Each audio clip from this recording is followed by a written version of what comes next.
रवि, अबे दरवाजा खोल, क्लास के लिए लेट हो जाएगा। ऐसी कैसी गहरी नींद में सोया हुआ है, दरवाजा नहीं खोल रहा सर।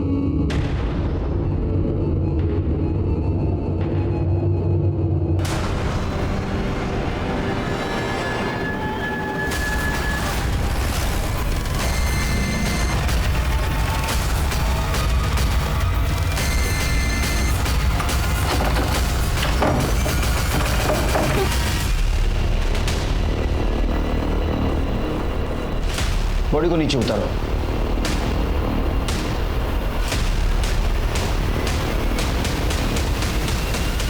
सर, ये फोन मिला है।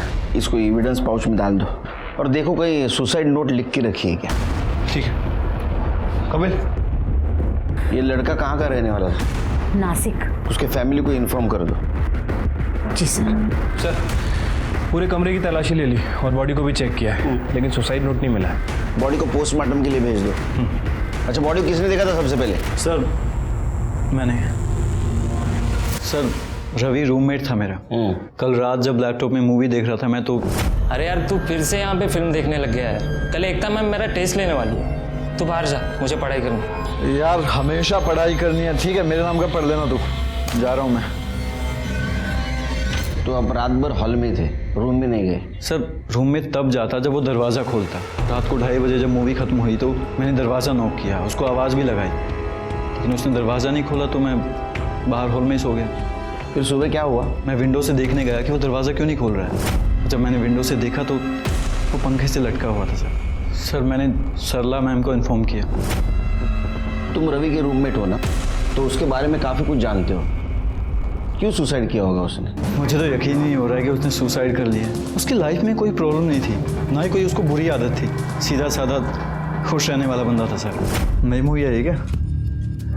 ओए, ये ले, तू भी थोड़ा रिलैक्स हो जा भाई। नहीं भाई, तुम लोग भी पियो। मुझे रिलैक्स होना होगा तो मैं कोई मोटिवेशनल बुक पढ़ लूँगा। अबे किताबी कीड़े, एक दिन तो मस्ती कर ले। मस्ती तो मैं कर रहा हूँ, और मुझे मस्ती करने के लिए ना ये सब दारू की ज़रूरत नहीं पड़ती, समझा? तुम सब ने कुछ और देखा सुना? सर, कल रात को तो हम लोग जल्दी ही सो गए थे। सुबह जैकी 7 बजे चिल्लाने की आवाज़ सुनी तो उठे और देखा तो। तुम दोनों कहाँ थे? सर, हम लोग रात को अपने रूम में ही थे, और सर हम लोग भी जल्दी सो गए थे। सच बोल रहे हो? हो सर। ये बंगला आपका है? जी सर, ये हमारी पुश्तैनी प्रॉपर्टी है। यहाँ मैं और मेरी बेटी एकता रहते हैं। तो अब दोनों ही रहती है बंगले में? आपके पति नहीं रहते आपके साथ?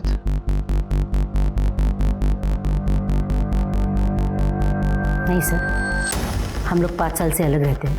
हमारा डिवोर्स केस फाइल हो चुका है और अभी तक फाइनल नहीं हुआ। इस बंगले में आप कोचिंग भी लेती है, पीजी भी रखे है, फाइनेंशियल प्रॉब्लम है आपको? नहीं सर, एकता टीचर है और पढ़ाई के साथ साथ वो सोशल वर्क भी करना चाहती है। इसीलिए हमने सोचा क्यों ना बाहर गांव से आने वाले ज़रूरतमंद बच्चों के लिए रहना, खाना और ट्यूशन की सस्ते में व्यवस्था की जाए। रवि उन्हीं बच्चों में से एक था। गरीब घर से था, लेकिन बहुत इंटेलिजेंट था। जय ने बताया आज कुछ टेस्ट लेने वाली थी आप। उसने कहा कि कल एकता मैम टेस्ट ले रही है। जी, टेस्ट? हाँ, जिसकी वजह से रवि प्रेशर में था। नहीं सर, मैं तो कोई टेस्ट नहीं लेने वाली थी। अच्छा, इसका मतलब रवि ने जय से झूठ बोला होगा। सर, किसने किसको क्या बोला मुझे नहीं मालूम, पर मैं कोई टेस्ट नहीं लेने वाली थी।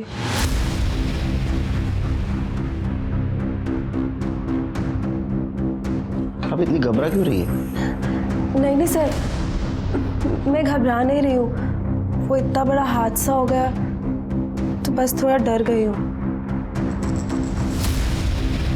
जरा, नाम क्या तुम्हारा? गोविंद। क्या करते हो? नौकर हूँ यहाँ पर। रवि ने सुसाइड क्यों किया बता सकते हो? नहीं साहब।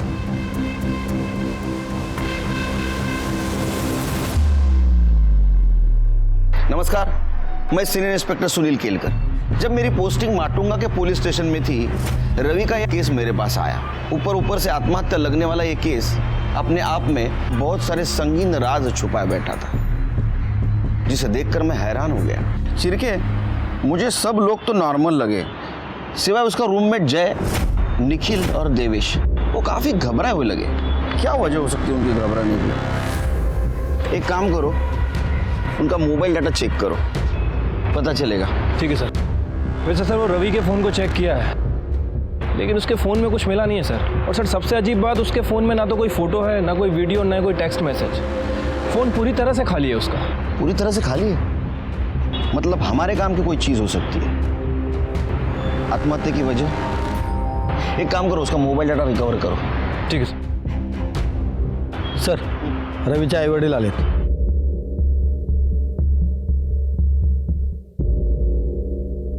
साहब हम लोगों को यहाँ क्यों बुलाया है? बैठे बैठे। आपके बेटे रवि के बारे में पूछताछ करनी थी, त्याच्याबद्दल काहीतरी सांगा। रवि के बारे में? रवि के बारे में क्या बोलना है साहब? रवि हमारा इकलौता बेटा है साहब। हम दोनों कुछ पढ़े नहीं, पर उसको पढ़ने का बड़ा शौक है। हाँ साहब, हम गरीब लोग हैं, उसके आगे की पढ़ाई कैसे करते ना हम लोग, तो हम लोग ने कर्जा निकाला। नंतर रवि पुढच्या शिक्षणासाठी मुंबईला गेला और बोलता है उसको डॉक्टर बनना है, और डॉक्टर बनने के बाद पूरे गांव की सेवा करेगा। उसे कोई परेशानी थी? हो साहब, मुझे परेशान तो है। क्या है कि वो पिछले कुछ दिनों से फ़ोन करके ना 15-20 हज़ार रुपये मांग रहे हैं। वो सरला मैडम है ना, जहाँ पे वो रहता है, कह रहा है कि उन्होंने कुछ फीस बढ़ा दी है। साहब तुम्हें बकता है हमारा, हमें गरीब लोग हैं, इतने पैसे कहाँ से लाएंगे साहब? पर साहब ये सब क्यों पूछ रहे हो आप?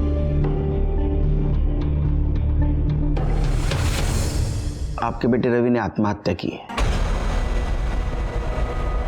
उसकी वजह जाननी है हमें।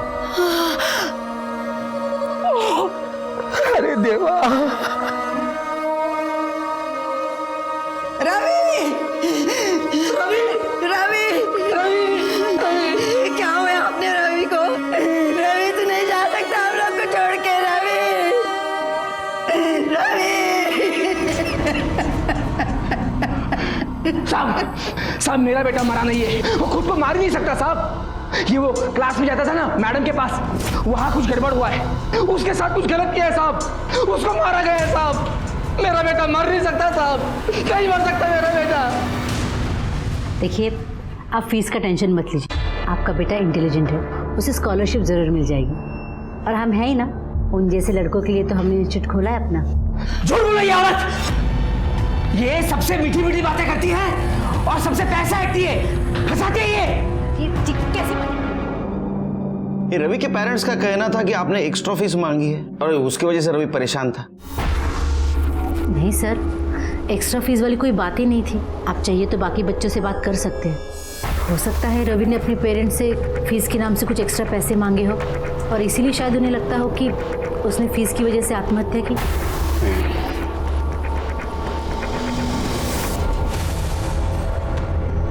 काफी परेशान लग रही है आप, छुपा रही है हमसे कुछ? नहीं सर, मैं कुछ नहीं छुपा रही।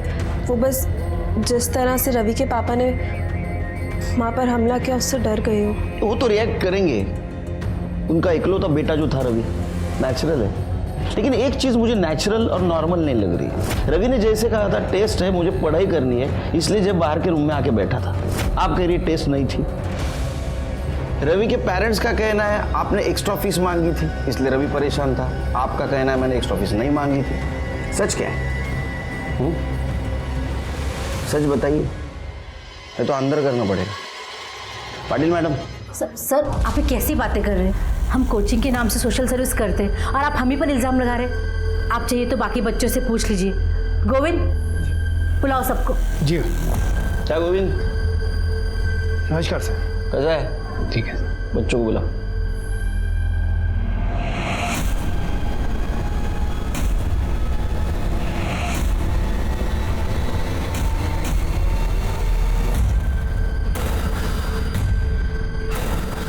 आप जाएंगी? जी मुझे बात करनी है अकेले में।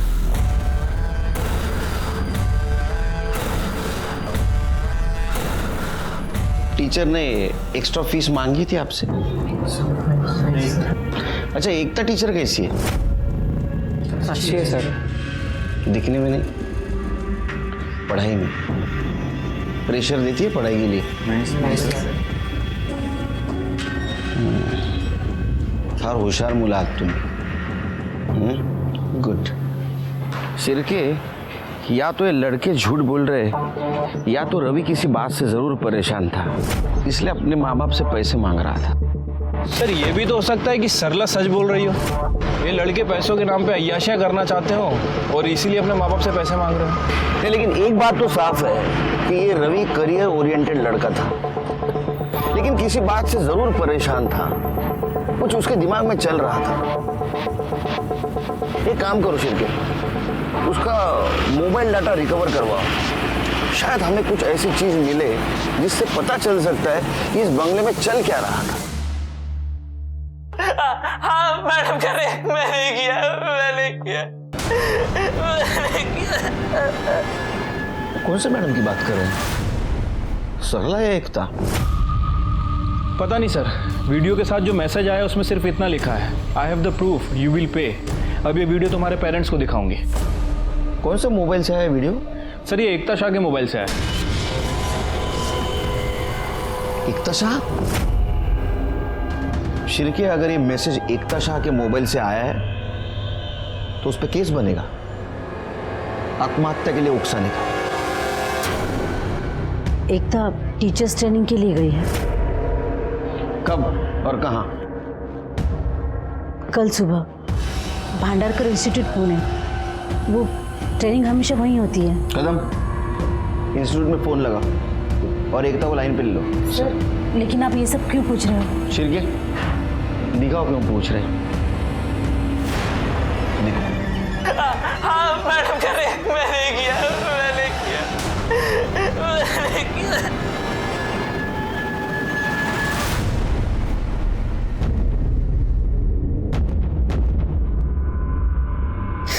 क्या किया एकता ने? अच्छा, तो ये वीडियो भी एकता ने बनाया, तो ये तो पता चला होगा आपको कि रवि किस मैडम के बारे में बात कर रहे हैं।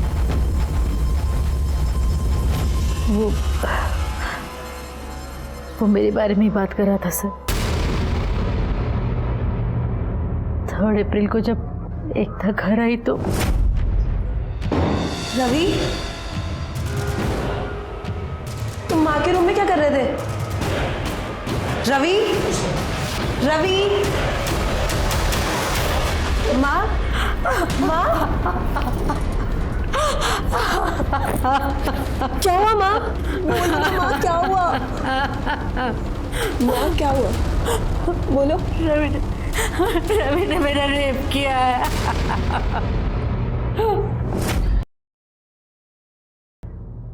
पुलिस कंप्लेंट क्यों नहीं की आपने? क्या करते सर बता के? बदनामी तो हम दोनों की और हमारे इंस्टीट्यूट की होती ना सर। मुझे लगा था ये सब कुछ वहीं खत्म हो जाएगा। मुझे नहीं पता था कि एकता उसके कमरे में कब गई और कब कन्फेशन वीडियो किया। सर मैंने भांडारकर इंस्टीट्यूट में कॉल किया तो उन्होंने कहा कि एकता ने वहाँ पे ट्रेनिंग के लिए रजिस्टर भी करवाया था, लेकिन वो वहाँ पे पहुँची ही नहीं। सर मैंने एकता को कॉल भी किया लेकिन उसका फ़ोन स्विच ऑफ आ रहा है। पहुँची नहीं मतलब? कहाँ गई वो? शिरके, घर की तलाशी लो, एकता है क्या देखो या किधर फरार है। सर मेरी बेटी घर से गायब है और मुझ पे ही शक कर रहे हो। मैंने कहा ना वो घर पे नहीं। आप रिलैक्स, रिलैक्स। कदम, तुम बाजू वाला रूम देखो। कड़े, बाथरूम चेक करो। सर, सर क्या हुआ?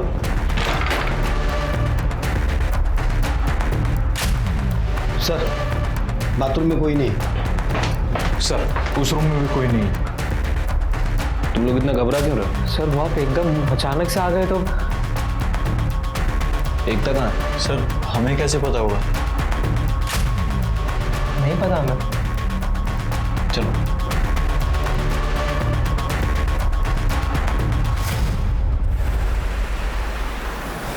ये साइन यहाँ से कहाँ तक गया? ये माटुंगा तक। यहाँ तक, और फिर बंका हुआ? सर एकता के कॉल रिकॉर्ड्स देखें सर। उसके कॉल रिकॉर्ड्स के हिसाब से उसका फ़ोन माटुंगा से साइन बस स्टैंड की तरफ ट्रेवल कर रहा था सुबह 7 बजे, और सर सुबह 9 बजे उसका फ़ोन वहीं पे बंद हो गया और उसके बाद उसका फ़ोन ऑन नहीं हुआ सर। अच्छा, ये फाइल सर। एक काम करो शिरके, इसके कॉल रिकॉर्ड्स निकलवाओ। ठीक है सर।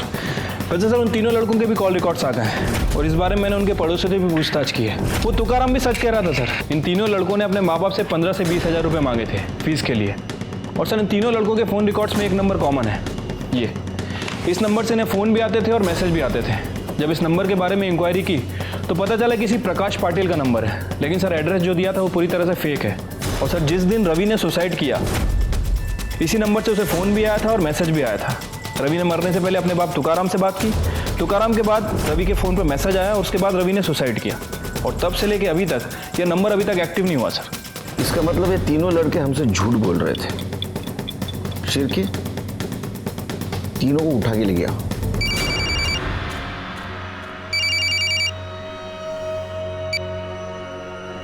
अरे दिवेश, फटाफट रेडी हो जा। अरे पार्टी करने चल रहे अपन।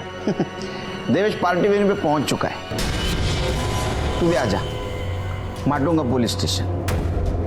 है ना, 30 मिनट से ऊपर टाइम नहीं लेना, नहीं तो पार्टी रास्ते पे होगी, समझा?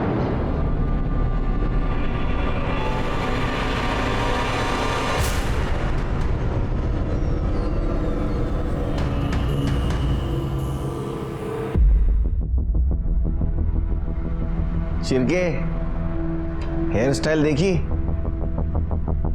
एक ही सलून, एक ही टाइम, एक ही कुर्सी पे। प्रकाश पाटिल कौन है रे? बोलो किसका नंबर है? सर वो स्टडी ऐप वाले का नंबर है। स्टडी ऐप के लिए हमने ऑनलाइन सर्च किया था, तभी उसको हमारा नंबर मिल गया। उसके बाद सर हमने उसको 1000 बार मना किया कि हमको कुछ नहीं सीखना है, पर फिर भी कॉल करता रहता है और मैसेज करता रहता है। स्टडी? हाँ सर। तो पार्टी किस बात की कर रहे थे? किसी बात की नहीं सर, वो आज पापा ने अकाउंट में पैसे ट्रांसफ़र किए थे और आज वीकेंड भी है, तो हमने सोचा कि आज पार्टी करते हैं। हाँ सर। पापा ने? हाँ। जाओ पार्टी करो। जाए? हाँ जाओ।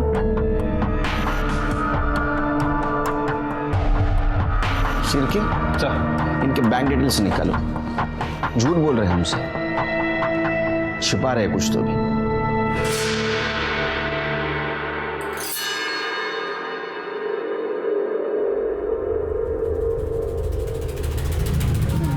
अबे क्या कर रहा है, पागल हो गया क्या?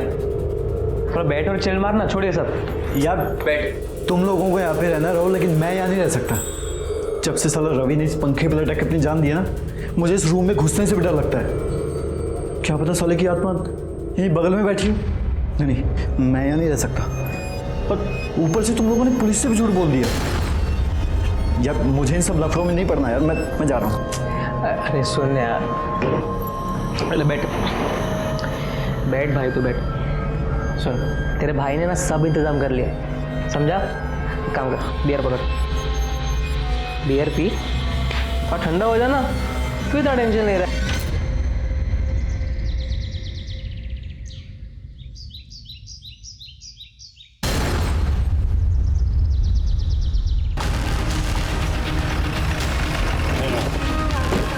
क्या है रे? इधर ऐसे बॉडी पोस्टमार्टम को भेज दो और पूछताछ करो किसी ने यहाँ बॉडी को फेंकते हुए देखा है क्या। और एक काम करो, इसके घर से यहाँ तक का सीसीटीवी फुटेज चेक करो, देखो कुछ क्लू मिलता है क्या। वैसे शिरके, ये सायंस से यहाँ क्या कर रही थी?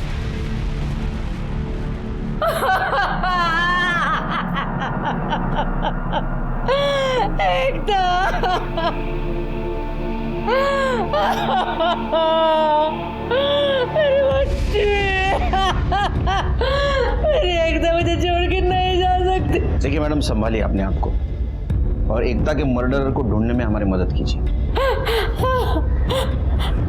मेरी एकता तो पूना जाने वाली थी, वो वडाला कैसे पहुंच गई सर? पूना जाने वाली थी? पूना कैसे जाने वाली थी? बस से, ट्रेन से? सर एकता हमेशा सायन से बस पकड़ती थी पूरा जाने के लिए। सरला, ये लोग क्या कह रहे हैं? एकता हमें छोड़ के चली गई, लेकिन ये कैसे हो सकता है? कुछ बोलो सरला।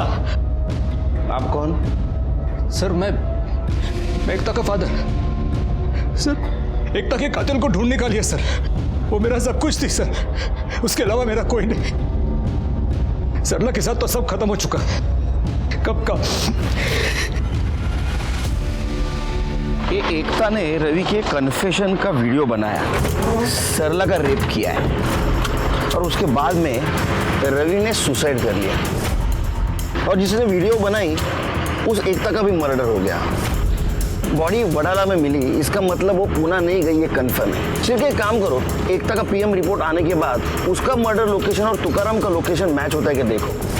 क्या ऐसा तो नहीं तुकाराम ने बदले की भावना में एकता को मारा हो? ठीक है सर, 1 मिनट सर। हेलो, अच्छा कब की बात है ये?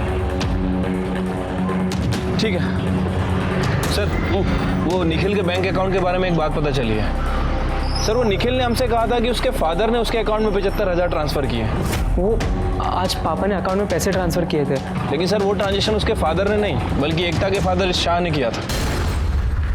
हाँ सर, और उसके एक दिन पहले एक बार और 75,000 रुपये ट्रांसफ़र किए गए और वो ट्रांजेक्शन भी शाह ने किया था। टोटल 1.5 लाख रुपये सर। शिरके मुझे पहले से लग रहा था ये लड़का झूठ बोल रहा है।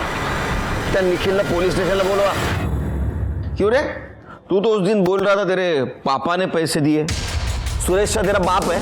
हाँ, 2 दिन में 1.5 लाख रुपए दिए तेरे को। किस चीज के पैसे दिए थे? सर वो कुछ दिन पहले मैंने सरला मैम और सुरेश को झगड़ते हुए देखा था और उनके लॉयर्स भी उनके साथ में ही खड़े थे। मुझे हर महीने एलिमनी के 50,000 रुपए चाहिए, वरना सबके सामने ये जो सती सावित्री समाज सेविका बनी फिरती है ना, वो सारी नौटंकी 2 मिनट में खत्म कर दूंगा। लालच में तुम्हारा दिमाग खराब हो गया है, इसलिए कुछ भी बकवास किए जा रहे हो। अरे मुझे तो अपने आप पे शर्म आती कि मैंने तुम्हारे जैसे आदमी की सच्चा देखी। ये डायलॉग बाजी किसी और के सामने। मुझे मालूम है तू कितनी शरीफ है, बस एक सबूत चाहिए। नहीं कोर्ट में नंगा किया ना तो मैं भी सुरेश शाह नहीं। शाबाश बेटे, तूने मेरा काम आसान कर दिया। आपका काम तो सिर्फ तभी आसान होगा जब आप मुझे इस वीडियो के 2 लाख रुपए दोगे, वरना भूल जाओ। 2 लाख? मैं कहाँ से लाऊं 2 लाख? 50,000 दे सकता हूँ। अगर मुझे इसके 50,000 लेने होते ना तो मैं आपको वीडियो दिखाता ही नहीं। आप फोकट में टाइम वेस्ट कर दिया मेरा। Relax, take it easy. आपस में समझ लेते हैं ना। देखो 2 लाख नहीं, 1.5 लाख दूंगा। फिर सुरेश ने 2 दिन में मेरे अकाउंट में 1.5 लाख रुपए ट्रांसफ़र कर दिए और मैंने उसे वो वीडियो मेल कर दिया। क्या था वीडियो में? सब उस वीडियो में मेरा क्या था? हाँ, भजन, कीर्तन, भांगड़ा, क्या था? सर वो मेरा और सरला मैम का वीडियो था। निखिल, पढ़ाई का बहुत प्रेशर होगा ना तुम पे? मतलब सरला ने खुद उसके साथ सोने के लिए तुम्हें प्रोवोक किया? सर सिर्फ मुझे ही नहीं, जय, रवि और दिवेश को भी प्रोवोक किया सर। लेकिन बाद में उन लड़कों को छोड़ दिया उसने, शायद उन्हें वो लड़के पसंद नहीं आए। एकता को पता था उसकी माँ क्या करती है? मुझे नहीं लगता सर, क्योंकि सरला मैम ने हमको धमकी दी थी कि एकता मैम या फिर किसी और को कुछ भी पता चला, सरला मैम हम पे रेप केस का चार्ज लगा देगी। अच्छा, सुरेश शाह को तूने जो वीडियो दिया तूने खुद बनाया था? नहीं सर, ये वीडियो गोविंद ने रिकॉर्ड किया था। मुझे तो पता भी नहीं था कि ऐसा कुछ वीडियो बन रहा है ना मस्त वीडियो। हाँ, इतनी आसानी से। अब कितनी मेहनत किए हैं हम, मेहनत का फल तो मिलना चाहिए कि नहीं? ज्यादा नहीं, सिर्फ 15,000, वो भी 2 दिन। कोई जल्दी नहीं है, और अगर तुम नहीं देना चाहो ना तो कोई बात नहीं, ये वीडियो मैं तुम्हारे माता पिता को दे देता हूँ। देखते हैं वहाँ पर से कितना पैसा मिलेगा। सर गोविंद सिर्फ मुझे ही नहीं, हम सब लड़कों को ब्लैकमेल करता था। और जो आप प्रकाश पटेल का नंबर पूछ रहे थे ना सर, प्रकाश पटेल कौन है रे? स्टडी ऐप वाले का नंबर है, किसी ऐप बेचने वाले का नहीं था, किसी गोविंद का था। वो इसी नंबर से हमें ब्लैकमेल करता था सर, फ़ोन करके और मैसेज करके। सर गोविंद का कहना है कि वो ये सब कुछ सरला मैम के कहने पे करता है, और जितने भी पैसे उससे आएंगे वो सब पैसे सरला मैम के पास जाएंगे। तुम में से किसी ने गोविंद को पैसे दिए थे? हाँ सर, हम सब लोग फैमिली वालों से एक्स्ट्रा ट्यूशन फीस के नाम पे पैसे मंगाते थे। मतलब रवि को पैसे नहीं मिले और पैसों की वजह से उसने आत्महत्या कर ली। हो सकता है सर, क्योंकि उसके पापा बहुत गरीब है, एंड आई डोंट थिंक कि 15,000 देना उनके लिए पॉसिबल है। अच्छा, ये वीडियो के बाद तुम और बाकी लड़के सरला के पास फिर से गए थे?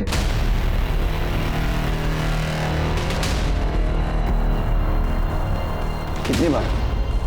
सर यार कितनी बेड़ा? सर गिनती याद नहीं है सर, जितनी बार उन्होंने बुलाया उतनी बार हम लोग गए थे। मैंने उन लड़कों के साथ रिलेशनशिप बनाया क्योंकि वो अडल्ट थे। मैंने कोई क्राइम नहीं किया। नहीं, बिल्कुल ये आपने क्राइम नहीं किया, लेकिन गोविंद के साथ उनका वीडियो बनाकर पैसों के लिए उन्हें ब्लैकमेल किया, यह क्राइम किया। मैंने ऐसा कुछ नहीं किया सर। किसने बताया आपको? इसने बताया आपको? ये झूठ बोल रहा है सर। मैंने ऐसा कुछ भी नहीं किया। वीडियो बनाएगा मेरा, ब्लैकमेल करेगा मुझे। झूठ नहीं है साहब, सच कह रहा हूं मैं। इन्होंने कहा वीडियो बनाओ, नहीं तो नौकरी से निकाल दूंगी। इन्होंने कहा साहब, झूठ बोल रहा है। कहने पर किया, सभी ने कहने पर किया। सर, प्रकाश पाटिल के नाम पर जो फ़ोन लिया गया था वो इस गोविंद के कमरे में मिला है, और इस फ़ोन में वो वीडियो, वो फोटो सब कुछ है, और वो मैसेजेस भी हैं जो उन 3 लड़कों को ब्लैकमेलिंग के लिए भेजे गए थे। देखो बेटा गोविंद, ये शिरके है ना, मार मार के आधा बना देगा। उससे पहले पूरी सच कहानी सुना दे, समझा? तूने मैसेज भेजा था? हाँ साहब, मैंने भेजे थे। बता तूने उस रात रवि को क्या मैसेज भेजा था? यही कि अगर एक दिन में 20,000 का जुगाड़ नहीं किया ना, वो मैडम के साथ वाला वीडियो उसके माता पिता को दिखा दूंगा। शिरके, इसकी हड्डी पसली एक करो और इस पे चार्ज लगाओ, ब्लैकमेल और आत्महत्या के लिए मजबूर करने का। ले जाओ इसको। मुझे क्यों पकड़ रहे हो साहब? साहब, मैडम का मोबाइल था साहब। इनका मोबाइल नहीं, इनके कहने पर मैंने मोबाइल उठाई दिया साहब।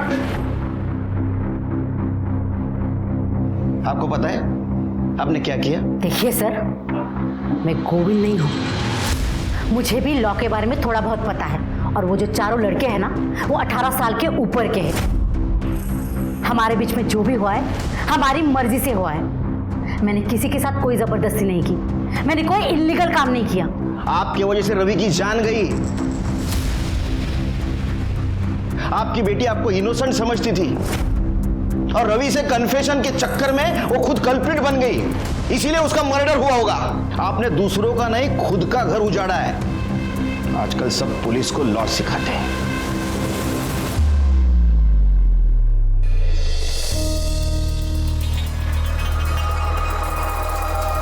सर, एकता की पोस्टमार्टम रिपोर्ट। सर, रिपोर्ट के हिसाब से एकता की मौत 8 तारीख को सुबह 10 बजे से 11 बजे के बीच में हुई है। इसके सर पर किसी भारी चीज से हमला किया गया था सर। मतलब जिस दिन ये पुणे जाने वाली थी? Right sir. वैसे सर, एकता के एक कान की इयरिंग गायब है। हो सकता है कि जिसने इसके ऊपर हमला किया उस वक्त वो कहीं गिर गई हो। रिपोर्ट में यह भी मेंशन है कि एकता 3 महीने प्रेग्नेंट थी।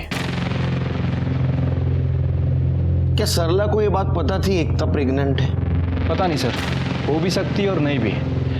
वैसे सर, मैंने एकता के कॉल रिकॉर्ड्स चेक किए हैं, और इसके कॉल रिकॉर्ड्स में एक ऐसा नंबर मिला है जिससे एकता अक्सर बात करती थी, दिन में भी रात में भी। और जब उस नंबर के बारे में डिटेल्स निकाली हैं तो पता चला है कि वो नंबर किसी दीपक पंडित के नाम रजिस्टर्ड है। मैं और एकता एक ही कोचिंग सेंटर में पढ़ाते थे, और वहीं हमें एक दूसरे से प्यार हो गया। फिर मेरी नौकरी एक कॉलेज में लग गई, तो मैंने कोचिंग सेंटर छोड़ दिया, लेकिन फिर हम बाहर मिला करते थे। आपको पता था वो प्रेग्नेंट थी? हाँ सर, एकता ने मुझे इसके बारे में थोड़े दिन पहले ही बताया था। हम इसके बारे में मिलके बात करना चाहते थे। 8 तारीख को उसे सायन से बस पकड़ के पुणे जाना था, और मैं सायन में ही रहता हूँ, तो हमने सोचा कि मिलके बात कर लेते हैं। 8 तारीख को सुबह हम मिले भी थे। दीपक 3 महीने हो गए, अब तो पेट भी दिखने लगेगा।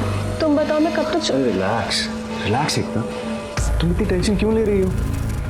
मैं 1-2 दिन में ही हमारी शादी की बात तुम्हारी माँ से करते हैं। तो जैसे ही वो हाँ बोल देंगी ना, हम उसी दिन शादी कर लेंगे। ओके?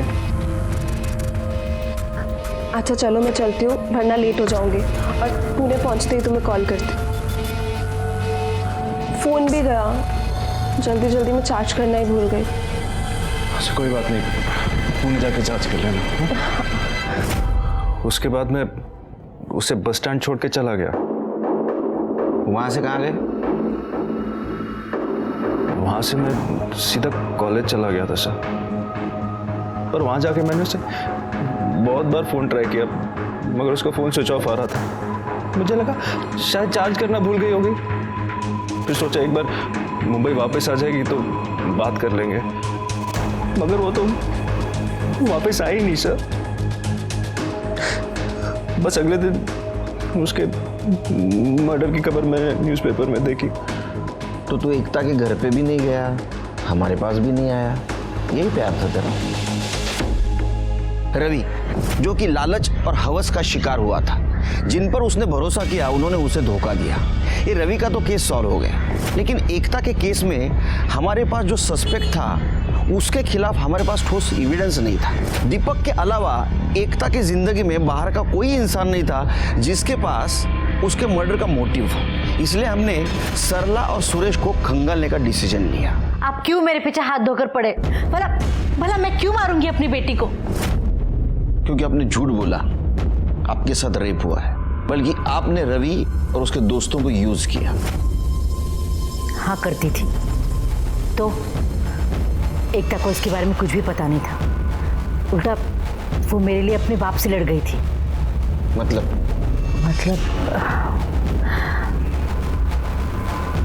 जिस दिन एकता पुणे जाने वाली थी उसके एक रात पहले सुरेश बहुत शराब पीकर घर आया था। अपने आप को बहुत शानी समझती है ना? वन मोर डे ऐसा एक्सपोज करूंगा ना, खुद आएगी मेरे पास। सेटलमेंट कर दे ऐसे नहीं मिलेगा, कोर्ट में आना पड़ेगा। जो करना है कर लो, हिस्सा तो क्या तुम्हें एक फूटी कौड़ी भी नहीं मिलेगी। अरे जा अगर एकता नहीं होती तो मैं जिंदा नहीं होती। एकता, तुम इस गिरी हुई औरत के लिए तुमने मुझे अपने बाप को मारा। अगर मेरी माँ को कुछ कहा ना तो मुझसे बुरा कोई नहीं होगा। जो लड़ाई लड़नी है कोर्ट में लड़िए, यहाँ नहीं। चलिए जाइए यहाँ से, मैंने कहा निकल जाओ यहाँ से। चलिए। मेरी बच्ची नहीं होती ना। चलिए यहाँ से। अच्छा नहीं किया तूने। चलिए। बहुत भारी पड़ेगा। सर, सुरेश नहीं मारा है मेरी बेटी को, उसने जरूर उस दिन का बदला लिया है। सर, साइन बस स्टैंड के सीसीटीवी फुटेज में सुरेश एकता को बस से उतारकर गाड़ी में बिठाते हुए दिखा। एकता मेरी बच्ची थी सर, मैं उसे कैसे मार सकता हूँ? तू ही बताएगा कैसा मारा। मेरा विश्वास कीजिए सर, मैंने एकता को नहीं मारा। नहीं मारा तो बस स्टैंड किस लिए गया था उसको लेके? सर, मैं सायन बस स्टैंड गया था, मैं मानता हूँ, लेकिन मैंने एकता को मारा नहीं सर। मुझे एकता पर बहुत गुस्सा आया था। सरला जैसी औरत के लिए उसने मुझ पर, अपने बाप पर हाथ उठाया था। मुझे उसे सरला की सच्चाई बतानी थी सर, इसलिए घर पहुंचकर मैंने उसे वो वीडियो सेंड किया। लेकिन सुबह तक कोई डिलीवरी रिपोर्ट ही नहीं सर। मैंने उसे फ़ोन किया, लेकिन उसने मेरा नंबर ब्लॉक कर दिया था। लैंडलाइन पे फ़ोन किया तो गोविंद ने बताया कि वो सायन बस स्टैंड जाने को निकली है, पुणे जाने के लिए। तो फिर मैं भी वहाँ चला गया सायन बस स्टैंड। एकता, एकता बेटा रुक जाओ प्लीज़। देखो, कल रात जो भी हुआ उसके लिए माफ़ी चाहता हूँ। आई एम सॉरी बेटा, एक बार आखिरी बार मेरी बात मान लो। मुझे आपसे कोई बात नहीं करनी। एकता ऐसा मत करो प्लीज़। देखो, कुछ बहुत ही इम्पोर्टेंट मैं तुम्हें दिखाना चाहता हूँ, कुछ बहुत इम्पोर्टेंट है। प्लीज़ बेटा। मैं उसे वहाँ से दूर लेके गया और सरला और निखिल का वीडियो दिखाया। नहीं पापा, माँ ऐसा नहीं कर सकती। जरूर निखिल ने कुछ किया। निखिल ही नहीं, तुम्हारी माँ ने सबके साथ ऐसा किया है। रवि ने तुम्हारी माँ का रेप नहीं किया था, तुम्हारी माँ ने उसे फंसाया था अपने जाल में, फिर खुद बचने के लिए सारा इल्जाम उस बेचारे लड़के पे डाल दिया। वो रोते रोते अचानक गाड़ी के बाहर निकली और चली गई। फिर मैं भी वहाँ से चला गया सर। ये तुम्हारा विजन भी तो हो सकता है। उसको तुम बस स्टैंड लेके गए, फिर वहां से वडाले ले गए, उसको मार दिया और जंगल में फेंक दिया। नहीं सर, नहीं, ऐसा कुछ नहीं हुआ सर। उसके जाने के बाद मैं भी चला गया ऑफिस जाने के लिए नरीमन पॉइंट। सर मेरी बच्ची थी वो, मेरी प्यारी बच्ची, मैं कैसे मार सकता हूँ उसे? मेरा विश्वास कीजिए सर। शिरके सर, इसको अंदर लेके जाओ। सर जब तक सच नहीं बोलेगा ना, पानी भी नहीं दूंगा सर। पानी दिखाना भी मत उसको। प्लीज चल, बट प्लीज मेरा विश्वास कीजिए सर। सुरेश शाह को हमने हिरासत में लिया था, लेकिन कुछ फायदा नहीं हुआ, क्योंकि उसका मोबाइल लोकेशन ये दिखा रहा था कि वो 11:30 बजे सायन से लेके नरीमन पॉइंट तक ट्रैवल कर रहा है, और उसके ऑफिस के सीसीटीवी कैमरे में भी वो दिख रहा था। और पीएम रिपोर्ट के हिसाब से एकता का मर्डर मॉर्निंग 10 से 11 के बीच में हुआ था। वडाला में मर्डर करके 15 मिनट के अंदर नरीमन पॉइंट पहुंचना मुश्किल है। एकता के इस मर्डर केस में हम डेड एंड तक पहुंचे थे, तभी एक बात मुझे सूझी। तो ये सरला के साथ जितने लोग भी कार्यक्रम करते थे, उन सब लोगों के तू वीडियो बनाता था, है ना? जी। तो इन 4 लड़कों के अलावा तूने और किसी का वीडियो बनाया था? बनाया। किसका? दीपक पंडित। दीपक पंडित? वो टीचर? तो तूने उसको ब्लैकमेल क्यों नहीं किया? किए थे सब, लेकिन वो लीडर निकला साहब, बोला जो करना है करो, एक पैसा नहीं दूंगा, और मुझे ही फंसाने की बात कह रहा था वो। कुछ लेने के देने ना पड़ जाए, इसलिए मैं भी सोचा जाने दो। अच्छा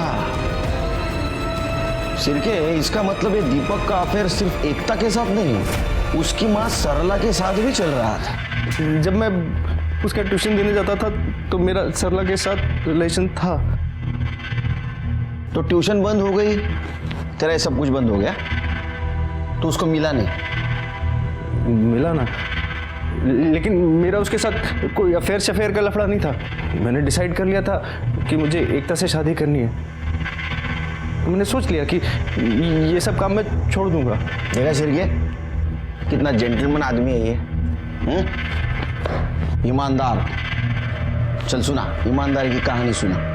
उस दिन एकता को बस में बिठाने के बाद मैं सरला से बात करने गया, मगर वो मेरी बात सुनते ही चिल्लाने लग गई। यहाँ मेरे साथ रिलेशनशिप रख रहे हो और वहाँ मेरी बेटी को प्रेग्नेंट कर दिया, और मुझे भनक तक नहीं पड़ने दी, और ऊपर से चाहते हो कि मैं तुम्हारी और एकता की शादी को परमिशन दूं?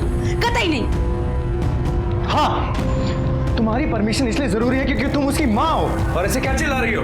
हाँ, तुम नहीं जानती थी कि ये रिलेशनशिप क्या है? बंद करो ये फालतू का नाटक। मुझे तुम्हारे साथ अब कुछ नहीं करना है। मैं एकता के साथ लॉयल रहना चाहता हूँ। एकता से पहले तुम पर मेरा हक है। हक था, अब नहीं है। अब मुझ पे सिर्फ एकता का हक है।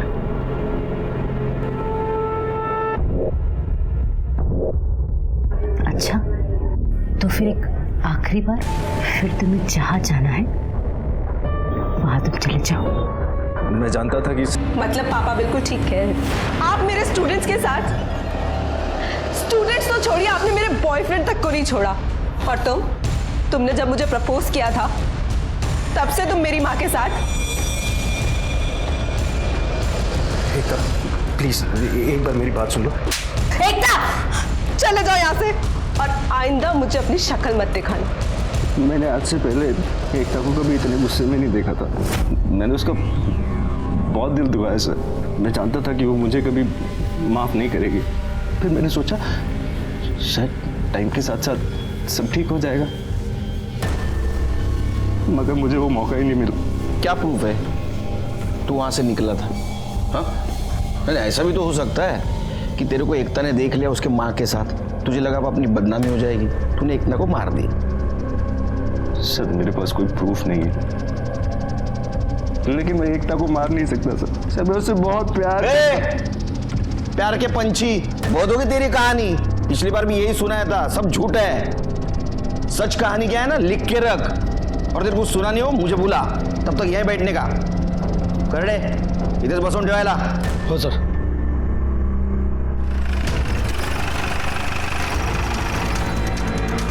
जी आप शाम को आ जाइए। शिरके, गाड़ी चेक करो, अच्छी तरह से घर छान मारो, देखो किधर मर्डर वेपन मिलता है क्या। कर दे बगा, चल कदम।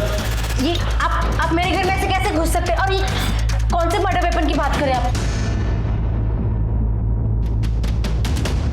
सर ये देखिए, ये एकता का एयरिंग लग रहा है और गाड़ी की बैक सीट पे ब्लड स्पॉट्स भी हैं।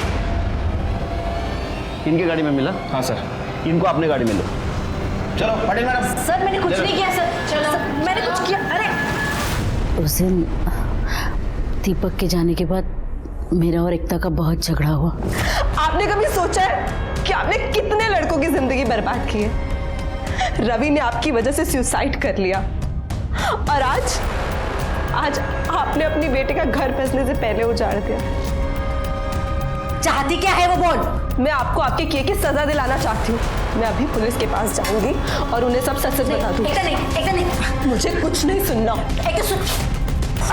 डर और गुस्से का इस्तेमाल गलत जगह करने का नतीजा बहुत भयानक हो सकता है। जैसे हुआ रवि और एकता को मौत से पहले आने वाले गुनाह की दस्तक जरूर मिली थी, लेकिन उसने उसे अनसुना कर दिया था। सरला का रवि के साथ संबंध रखना और उनकी वीडियो को लेकर गोविंद का ब्लैकमेल करना, ये दोनों रवि के लिए दस्तक थी।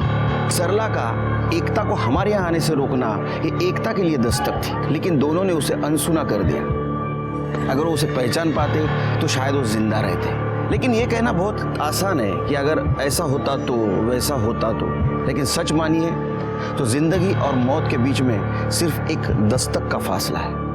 उसे पहचानना बहुत जरूरी है। इसी के साथ मैं सीनियर इंस्पेक्टर सुनील केलकर आप सबसे विदा लेता हूँ। फिर मिलेंगे अगले एपिसोड में। तब तक के लिए सतर्क रहिए, देखते रहिए क्राइम पेट्रोल दस्तक। मकसद बताना नहीं, बचाना है। जय हिंद।